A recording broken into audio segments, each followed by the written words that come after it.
Good morning for class. सभी बच्चे अपनी हिंदी की बुक निकालेंगे। चैप्टर नंबर 15, महान वैज्ञानिक जगदीश चंद्र बसु। ठीक है, ये हमारे चैप्टर का नाम है। सभी बच्चे बुक निकालेंगे हिंदी की।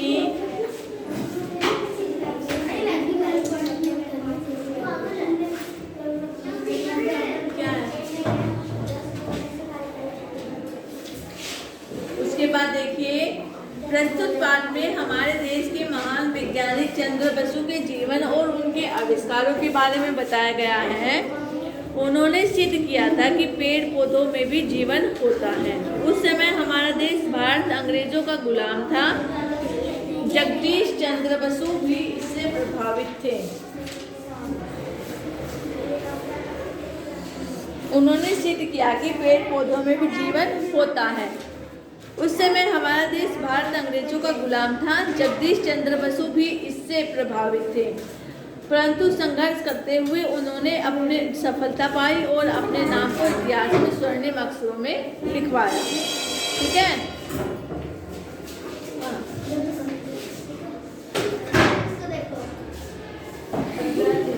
आराम से बैठो। उसके बाद देखिए, चैप्टर को पढ़ेंगे अच्छे से। चैप्टर है हमारा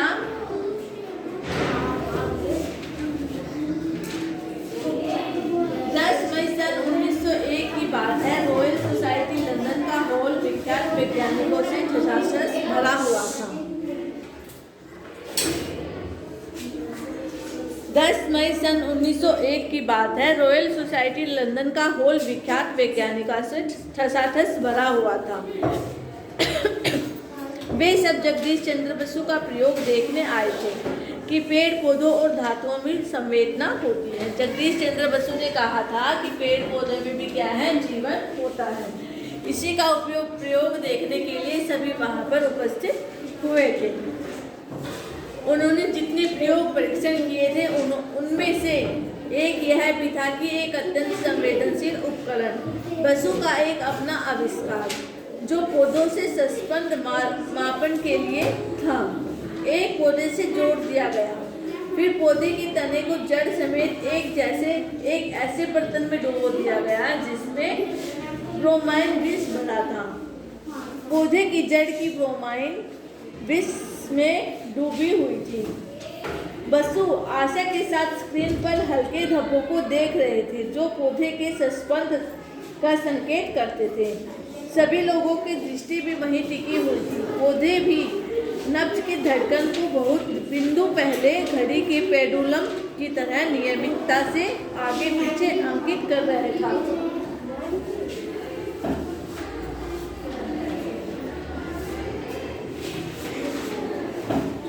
धीरे धीरे यह बिंदु अनियमित और असंतुलित होने लगा। जल्दी ही वह डब्बा जोर जोर से हिलने लगा और फिर एकाएक उसकी क्रियाएं अचानक रुक गई। ऐसा लग रहा था मानो जहर खाया चूहा बिल्ली लंबी लंबी सांस ले रहा हो, मृत्यु के विरोध जोर आजमाइश कर रहा हो। अंततः पौधा जहर के कारण मर गया था। इस प्रयोग के अंत में हर्ष ध्वनि हुई, मगर कुछ शरीर क्रियाएं विज्ञानी जो जीवित शरीर क्रियाओं का अध्ययन करते हैं इस बात से प्रसन्न नहीं थे, सिर्फ इसलिए नहीं कि भौतिक विज्ञानी बसु उनके क्षेत्र में घुसपैठ कर रहे थे, बल्कि अपने प्रयोगों द्वारा उन्होंने वहां बैठे प्रमुख शरीर क्रियाओं वैज्ञानिकों के कई विख्यात सिद्धांतों को अस्त ही व्यस्त कर दिया था। उन्होंने बसु के निष्कर्ष धातु और पौधों में जीवन होता है की बहुत आलोचना की। उन्होंने रॉयल सोसाइटी में कहा कि यदि वे अपने भाषण में कुछ तब्दीलियां नहीं करते तो उसे बिल्कुल प्रकाशित नहीं करना चाहिए। बसु ने अपने भाषण में किसी तरह का परिवर्तन करने से इनकार कर दिया, इसलिए कुछ समय तक उनके प्रयोगों पर किसी का ध्यान नहीं गया।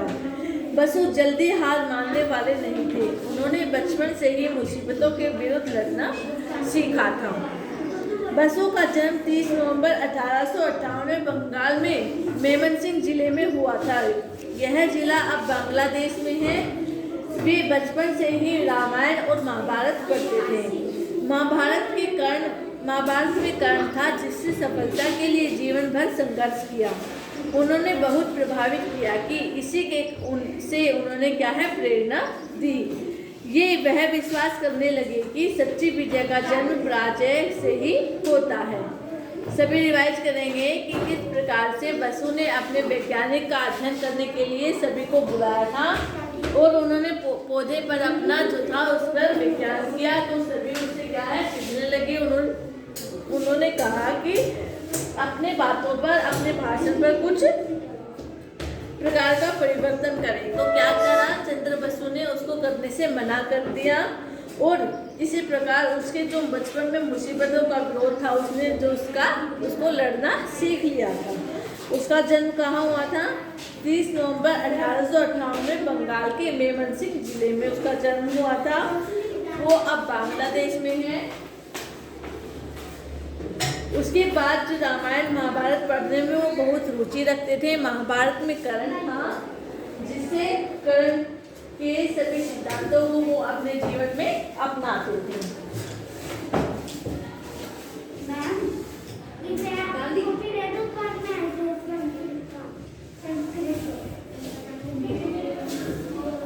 सभी रिवाइज करेंगे।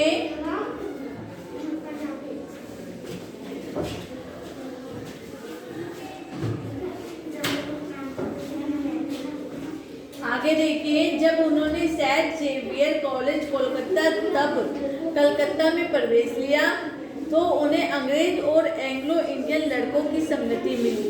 उन छात्रों में से एक मुक्केबाज था जो अक्सर जगदीश से कुछ छेड़छाड़ करता था।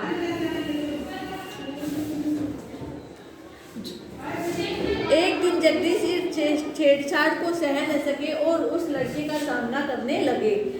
इस लड़ाई में किसी तरह विजय जगदीश की हुई। इससे उनकी कक्षा के छात्र उन्हें सम्मान की दृष्टि से देखने लगे। अब कोई उन्हें तंग नहीं करता था। क्या है, उनकी क्लास में जब उन्होंने कोलकाता में एडमिशन लिया तो वहाँ पर बहुत बच्चे थे, तो उनके बाद उनमें एक लड़का भी था जो मुक्केबाजी करता था। उसके साथ उनकी कहानी सुनी हुई तो जगदीश की उसके साथ मुक्केबाजी हुई। तो उस समय जगदीश क्या था, उससे जीत गया। ठीक है, उसकी मुक्केबाजी से सामना उसने किया। तो उसी कारण वहाँ के जो छात्र थे वे जगदीश का सम्मान करने लगे। अब उसको वे सम्मान की दृष्टि से देखने लगे थे और उनको तंग भी नहीं करते थे। जब रॉयल सोसाइटी के शरीर क्रिया विज्ञानियों ने उनकी आलोचना की तो उन्होंने इस चुनौती को भी स्वीकार कर लिया कि पहले की तरह जीत उन्हीं की हुई। 2 वर्ष के अथक परिश्रम के पश्चात उन्होंने एक मोनोग्राफ प्रकाशित किया। नाम था response in the living and non living, जिसने रॉयल सोसाइटी को आश्वस्त कर दिया कि वे ठीक थे। उनका वह भाषण जिसे पहले प्रकाशित नहीं किया गया था, अब प्रकाशित करके सारे संसार में भेजा गया। बसु विश्वविख्यात हो गए। पौधों के क्रिया विज्ञान से कई देशों में शोध आरंभ हुआ और कई सम्मानों के अतिरिक्त सन 1920 में उन्होंने रॉयल सोसाइटी का सदस्य बना लिया गया। अपने 36वें जन्मदिवस पर बसु ने निश्चय किया कि अब वे केवल शुद्ध शोध कार्य करेंगे।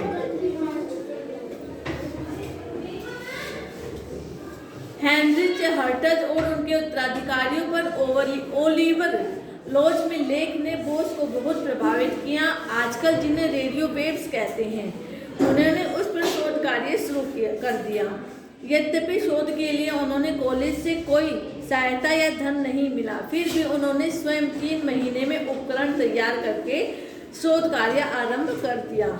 अपने किशोर अवस्था में बढ़ईगिरी एवं धातु के काम का भी जो प्रशिक्षण उन्होंने मिला था वह इस समय उसके काम आया।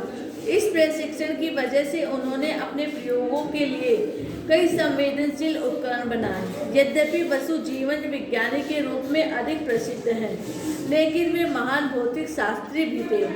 सही अर्थों में बेतार के तार के आविष्कार वही थे। सन 1895 में गुगलीलमो मार्कोनी द्वारा अपने आविष्कार को पेटेंट कराने से भी 1 वर्ष पहले ही बसु इस उपकरण का सार्वजनिक प्रदर्शन कर चुके थे।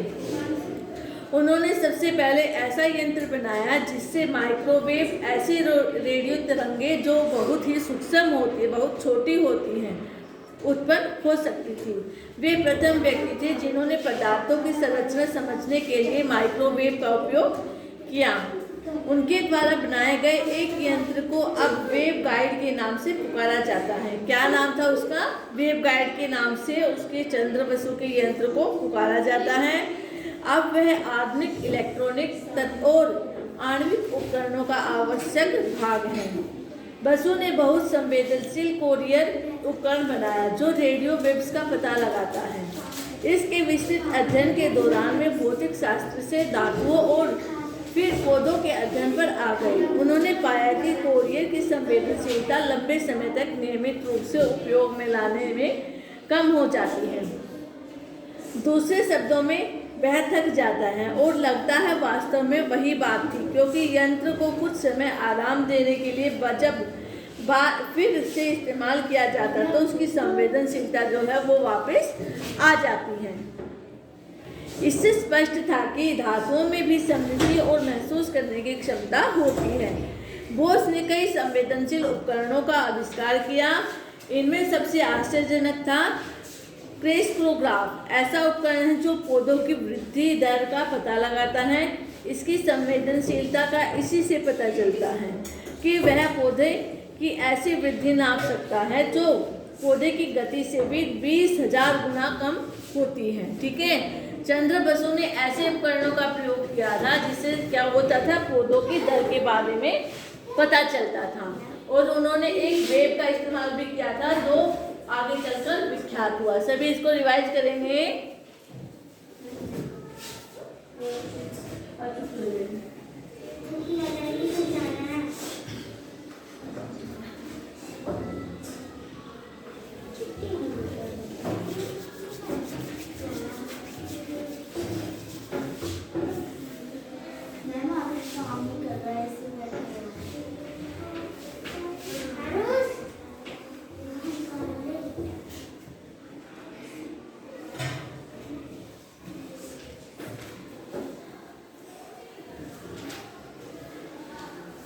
सभी रिवाइज करेंगे। 4th क्लास, चैप्टर का नाम है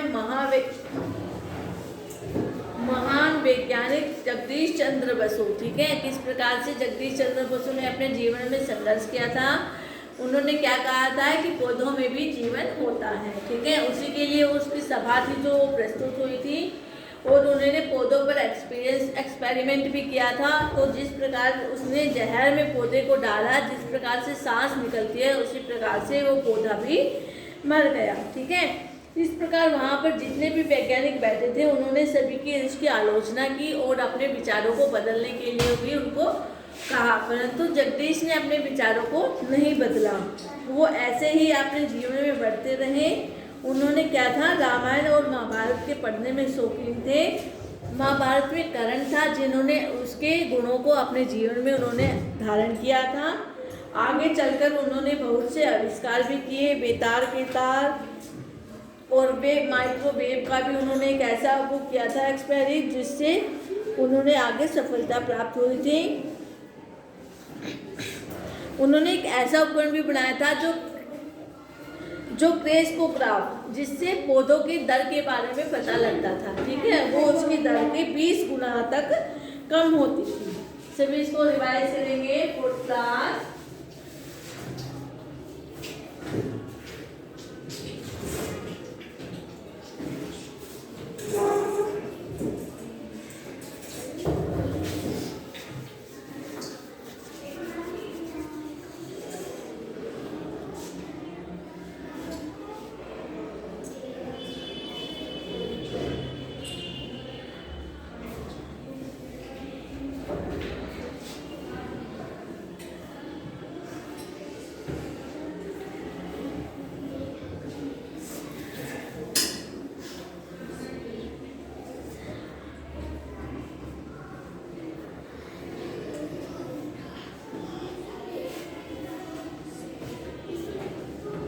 सभी रिवाइज करें। 4th class,